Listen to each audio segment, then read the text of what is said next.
Today I'm going to talk about a very important but often overused tool, the fret leveling beam. I'll show you how you can make one which will be very precise and just as effective as one that you could buy for basically next to nothing.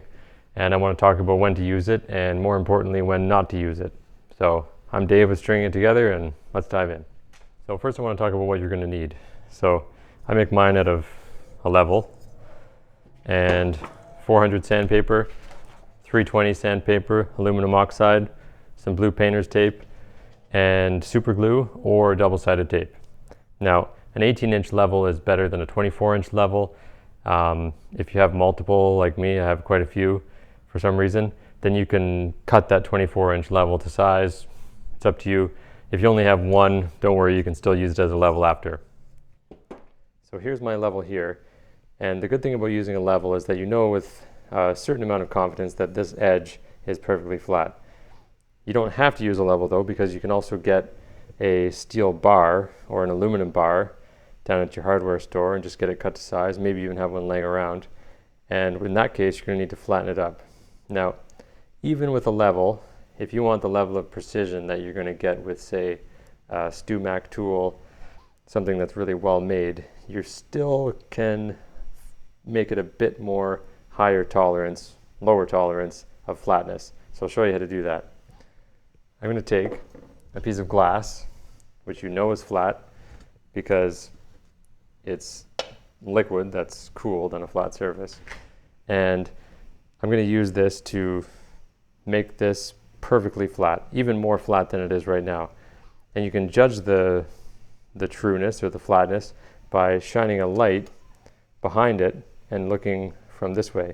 And if you see any daylight, then you know that you need to fix that up. So when I shined a light underneath here, I actually saw a little bit of daylight on either end here, so it's not perfect. So I'm going to true that up a little bit here. And this piece of glass I found at the dump, I believe, but you can also just use mirror, because that'll be a big piece of glass. If you have a granite countertop, you could use that too. And you want to make sure that's nice and clean, so you can clean that up with a razor blade if you need to. Scrape any bits off, clean it up with some vinegar and a cloth, or some acetone if it's an old window that needs to be cleaned. And then you're going to make some sort of makeshift double-sided tape with this blue painter's tape. The advantage of the blue painter's tape over double-sided tape is that you're not going to have any glue residue stuck on there. So I put one piece down, make sure that there's absolutely no air bubbles, and then we'll put the other piece down, which takes a little bit more patience to get a perfect edge here, not overlapping and not much gap. So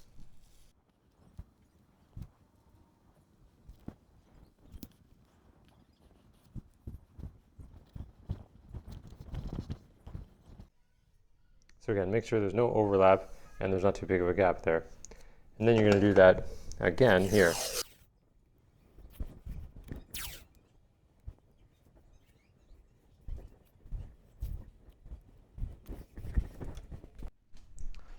Then you're going to cut a strip of 220 to fit this one and a strip of 320 to fit this one.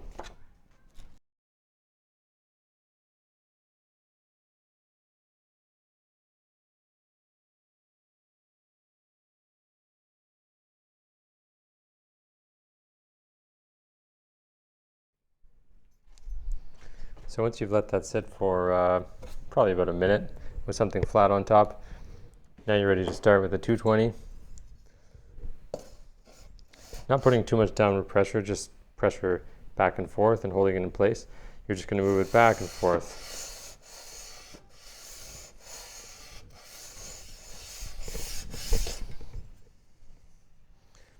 So once you have a nice flat edge there, then you can go down to the 320.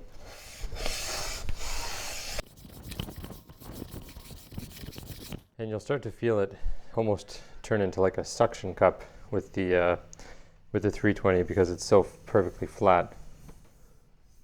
Oh, and I got a couple of scuff marks in there. That's why it's important to brush off any extra metal bits that might come off. But I'll have to go back to the 220 now. So you're going to do that until you have a perfectly smooth flat edge on there, and then you're going to repeat the process for the other side. So here's my level here. I've gone over both sides, and you don't have to go quite that intense with it. Once I start, I can't really stop, but you can also skip that step if you know for sure that this is level, this is flat. So make sure to check before you move on to the next step, which is, you've probably guessed, gluing sandpaper to this side and this side. Now I should pause here for a moment because I don't want you to run away and start leveling off your frets right away, so just stay tuned and I'll explain when to use it and when not to use it at the end. So I probably don't have to explain how to do this. Glue 320 on one side, 400 on the other side. And you just want to give it a feel, make sure that there's no bump sticking up there. There should be no overlap. And I never do, but I'd recommend wearing gloves. I always regret not wearing gloves when I'm working with super glue. Okay, so now I'll show you how to use it. So I just want to cover the basics of when to use it and when not to use it. A lot of advice out there is, you know, you want to level your frets. Well, you got a perfectly flat thing here and you're just going to level that until it's flat, but there's a big problem with that, and that's unless your neck is perfectly straight, which most of the time is not, and sometimes to get it straight you have to wait a couple days. Look what's going to happen. So you start using this, you're going to have a gap in the middle, and you're going to be sanding off this side and this side, and then you're going to be doing a balancing act of, you take off some here, well then it's ultimately lowering the height when the string is on the fret here as well. So the more you take off here, the more you have to take off here, and you don't want to have to do that because you want to keep as much of your frets as possible. So I have another video which talks about how to use this thing here, which I don't know if I can say I invented it, but it's sort of my style of thing called a fret kisser, which allows you to file one fret at a time. Put a link here. There is a lot that goes into doing a good job on your frets and not taking off too much material, so which is beyond the scope of this particular video. But if you want to go in depth with that, then you can download my free mini course. It's called Foolproof Fretwork. It'll be down below in the details section, and that'll cover start to finish how to assess your fingerboard and your frets, as well as how to properly seat them and level, crown, and polish them ultimately.